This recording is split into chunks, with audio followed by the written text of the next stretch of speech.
আমার প্রিয় দর্শক শ্রোতা, আসসালামু আলাইকুম। আশা করি আপনারা যে যেখানে আছেন ভালো আছেন। আপনাদের সুস্বাস্থ্য এবং দীর্ঘায়ু কামনা করছি। আজকে আপনাদেরকে দেখাচ্ছি আমার বাসার যে ছাদে আমি ঝিঙ্গা গাছে মাচা দিয়েছি কিভাবে।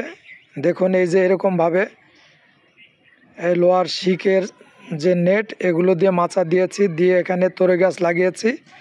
তো আলহামদুলিল্লাহ দেখুন তরই ধরতে শুরু করছে বা ঝিঙ্গা।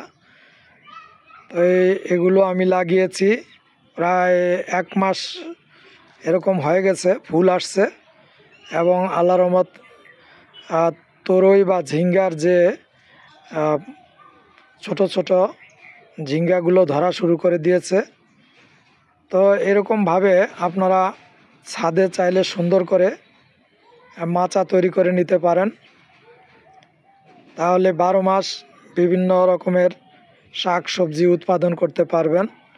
তো আমি এই ঝিঙ্গা লাগিয়েছি মূলত একটা ড্রামে এবং একটা বস্তায়। আপনারা দেখতে পাচ্ছেন যে তরই গাছের নিচে একটা ড্রাম আছে এবং একটা বস্তায় লাগিয়েছি। তো এভাবে আপনারা বাড়ির আঙ্গিনায় বা ছাদে লাগাতে পারেন, তাতে কিছুটা হলেও বাড়ির যে চাহিদা তরকারি সেটি হয়তো পূরণ হবে। তো আজকে আপনাদের সাথে শেয়ার করলাম আমার এই ঝিঙ্গা গাছের যে মাচা দিয়েছি সেটি আপনারা দেখলেন।